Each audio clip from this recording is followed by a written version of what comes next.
आज के मुख्य समाचार। नकली आईपीएस को ठगी में साकिनाका पुलिस ने किया गिरफ्तार।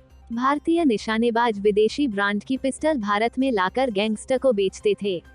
महाराष्ट्र की एकनाथ शिंदे सरकार ने बड़ा कदम उठाते हुए 4 फैसलों को बहाल किया। थाना कागारौल में तैनात पुलिसकर्मी गिट्टी और मिट्टी भरे वाहनों से पैसा वसूलते थे। मुंबई में साकिनाका पुलिस ने एक ऐसे आरोपी को गिरफ्तार किया है जो अपने आप को IPS अधिकारी बताकर लोगों को ठगने का काम करता था। नौकरी दिलाने के नाम पर लोगों को शिकार बनाता था। हाल ही में एक युवती से मुंबई एयरपोर्ट में नौकरी दिलाने के नाम पर ठगी का मामला सामने आया था।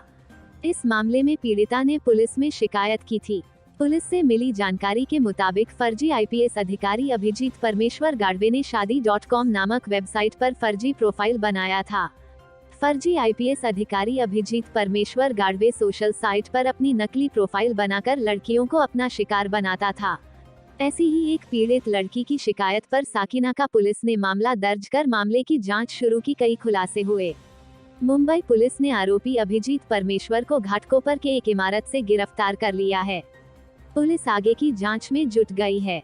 वहीं पीड़िता के अनुसार उसने शादी.com की प्रोफाइल में अपने आप को आईपीएस अधिकारी होने के साथ साथ पिता को रिटायर फौजी जवान बताया था। पीड़िता ने बताया कि दोस्ती होने पर उसने अपने लिए जॉब की बात कही थी। पीड़िता के मुताबिक आरोपी ने उसे मुंबई एयरपोर्ट पर inter globe aviation limited company में कार्यरत अधिकारी होने की बात बताकर उससे 73,900 रुपए लेकर उसे ज्वाइनिंग लेटर और एक आई कार्ड दिया था, जिसके बाद पीड़िता ने एयरपोर्ट अधिकारियों से संपर्क किया तो उसे पता चला कि आईडी कार्ड फर्जी और ज्वाइनिंग लेटर नकली है। युवती को फिर लगा कि उसके साथ ठगी हुई है तो उसने साकिनाका पुलिस की मदद ली। पुलिस ने मामले की जाँच कर आरोपी को गिरफ्तार कर लिया। नई दिल्ली। एयर पिस्टल की आड़ में भारतीय निशानेबाज विदेश से विभिन्न ब्रांड की खतरनाक पिस्टल भारत लाकर उसे बड़े गैंगस्टर के अलावा हथियार के शौकीन आईएएस, आईपीएस, न्यायाधीश, नेता आदि को बेचते हैं। विदेशी एयर पिस्टल देखने में असली जैसी होती है। इनमें कुछ बोर की एयर पिस्टल से नजदीक से फायर करने पर लोगों की जान जा सकती है। हथियार विशेषज्ञों की माने तो एयर पिस्टल के नामी विदेशी ब्रांड की पिस्टल जैसे दिखने के कारण विदेश में कस्टम अधिकारियों की मिलीभगत से निशानेबाज उसकी आड़ में असली पिस्टल भारत ले आते हैं, क्योंकि एयर पिस्टल से सस्ती उन्हें विदेश की असली पिस्टल मिल जाती है। कहा जाता है कि विदेश में अमूमन 30,000 रुपए में एयर पिस्टल खरीदकर यहाँ उसे 50,000 रुपए में बेचा जाता है। गन एक्सपर्ट फलक शेर आलम कहते हैं कि एयर पिस्टल की आड़ में विदेशी असली पिस्टल की तस्करी के कई मामले सामने आने पर केंद्र सरकार ने इसके लिए गजट जारी कर दिया है। ऐसे में शौक और निशानेबाजी के लिए इस्तेमाल की जाने वाली एयर गन और एयर पिस्टल के लिए अब शस्त्र लाइसेंस लेना अनिवार्य होगा।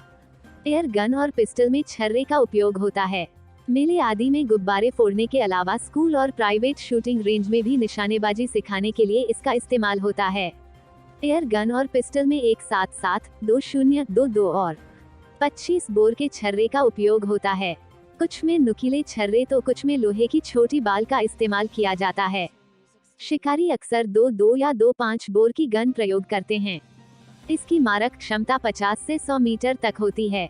अमूमन भारतीय एयर गन 3,000 से 40,000 रुपए तक में मिल जाती है, जबकि विदेशी एयर गन की कीमत 5 लाख रुपए तक होती है। विदेशी गन में CO2 गैस का इस्तेमाल किया जाता है, जिसके कारण उसकी मारक क्षमता 100 गुना ज्यादा तेज हो जाती है। प्रोफेशनल शिकारी इस गन का इस्तेमाल करते हैं। वहाँ विभिन्न ब्रांड की असली पिस्टल एयर पिस्टल से सस्ती मिलती है। एक्सपर्ट का कहना है कि एयर गन केवल खिलौना नहीं है, बल्कि इससे किसी की हत्या भी की जा सकती है। शूटिंग रेंज में प्रयोग होने वाली गन के छर्रे 177 बोर के होते हैं। यदि पास से ये छर्रे लग जाएं तो लोग जख्मी हो सकते हैं। 2 और 2.5 बोर के छर्रे या बाल यदि सिर या दिल के पास लग जाए तो जान भी जा सकती है। कुछ सालों में राजधानी में 20 से ज्यादा ऐसे मामले सामने आए हैं जिनमें एयर गन का दुरुपयोग किया गया। इस कारण सरकार ने एयर गन के लिए लाइसेंस लेने का गजट जारी कर दिया है। पहले एयर गन और एयर राइफल्स के मालिक होने के लिए लाइसेंस की जरूरत नहीं होती थी। यहाँ तक कि खिलौनों की दुकानों पर भी ये बेची जाती थी। नए नियम के तहत अब एयर राइफल के निर्माण और बिक्री के लिए आर्म्स एक्ट के तहत विशिष्ट लाइसेंस की आवश्यकता होगी। 20 जूल से अधिक ऊर्जा उत्पन्न करने वाली किसी भी एयर राइफल के लिए लाइसेंस की आवश्यकता होगी। एक्सपर्ट का कहना है कि एक निशानेबाज एक साल में विदेश से केवल 4 एयर पिस्टल ही ला सकता है, वह भी तब जब 4 महत्वपूर्ण प्रतियोगिता में उसकी भागीदारी हो। लेकिन नियम को ताक पर रखकर निशानेबाज अधिक एयर पिस्टल लाते हैं, क्योंकि एयर पिस्टल की आड़ में वे असली पिस्टल भी लाने में भी सफल हो जाते हैं, जिसे वे यहाँ लाखों करोड़ों में बेचते हैं। मुंबई, महाराष्ट्र की एकनाथ शिंदे सरकार ने बड़ा कदम उठाते हुए उन 4 फैसलों को बहाल कर दिया है, जिन्हें 2015-2019 में देवेंद्र फडणवीस सरकार ने शुरू किया था और 2019 के बाद उद्धव के नेतृत्व वाली महाविकास अघाड़ी सरकार ने रद्द किया था। एकनाथ शिंदे ने उद्धव सरकार के जिन 4 फैसलों को बदला है, उनमें एपीएमसी मंडियों में किसानों के वोटिंग अधिकार को बहाल करना, इमरजेंसी के दौरान जेल में बंद लोगों को पेंशन फिर से शुरू करना और लोगों द्वारा सीधे ग्राम प्रधानों और नगर परिषद अध्यक्षों का चुनाव करना शामिल है। एपीएमसी पर क्या हुआ बदलाव? वर्तमान में Maharashtra agriculture produce and marketing act 1963 ग्राम पंचायत सदस्यों, एग्रीकल्चर क्रेडिट सोसाइटी और मल्टीपर्पज कोऑपरेटिव सोसाइटी के सदस्यों को एपीएमसी के सदस्यों का चुनाव करने का अधिकार है। 2017 में बीजेपी की सरकार ने इसमें बदलाव करते हुए किसानों को एपीएमसी के सदस्यों और चेयरपर्सन का चुनाव करने का अधिकार दिया था, लेकिन 2020 में उद्धव सरकार ने इस बदलाव को रद्द कर दिया था। सरकार का कहना था कि एपीएमसी पर इतना फंड नहीं है कि इस तरह का चुनाव कराया जा सके। एकनाथ शिंदे ने कहा, हमने ऐसे किसानों के वोट देने के अधिकार को फिर से बहाल किया है जिन पर 0.25 एकड़ से ज्यादा जमीन है और उन्होंने अपनी फसल को पिछले 5 साल में 3 बार एपीएमसी मंडियों में बेचा है। माना जा रहा है कि ये बदलाव कोऑपरेटिव सोसाइटी और स्थानीय निकाय में एनसीपी और कांग्रेस की पकड़ को कमजोर करने के लिए उठाया गया है। इसके अलावा कैबिनेट में एक और फैसला हुआ है, जो लोग इमरजेंसी के वक्त 1 महीने से ज्यादा जेल में गुजारा, उन्हें 10,000 रुपए पेंशन दी जाएगी। अगर ऐसे लोगों की मौत हो गई है तो उनके परिजनों को 5,000 रुपए दिए जाएंगे। जिन लोगों ने 1 महीने से कम वक्त जेल में बिताया है, उन्हें 5,000 रुपए दिए जाएंगे। 2017 में फडणवीस सरकार इस फैसले को लाई थी। हालांकि उद्धव सरकार ने 2020 में यह कहकर इसे बंद कर दिया था कि इसका फायदा आरएसएस के लोगों को मिल रहा है। इसके अलावा कैबिनेट ने ग्राम पंचायत एक्ट 1958 में बदलाव करने का फैसला किया है। इसके मुताबिक सरपंच और ग्राम पंचायत का सीधे चुनाव होगा। सीएम एकनाथ शिंदे ने कहा, राज्य सरकार ने इसमें एक और प्रावधान जोड़ने का फैसला किया है कि ग्राम पंचायत चुनाव के बाद 2 सालों तक और अगले चुनाव के 6 महीने पहले सरपंच और डिप्टी सरपंच के खिलाफ अविश्वास प्रस्ताव नहीं ला सकेगी। इसी तरह महाराष्ट्र नगर परिषद, नगर पंचायत और औद्योगिक नगर अधिनियम 1965 में संशोधन लाकर सीधे लोगों से नगर परिषद अध्यक्षों का चुनाव करने का भी फैसला किया गया है। फडणवीस सरकार ने 2017 में सरपंच का सीधे चुनाव कराने का फैसला किया था। हालांकि 2020 में एनडीए सरकार ने इस फैसले को बदल दिया था।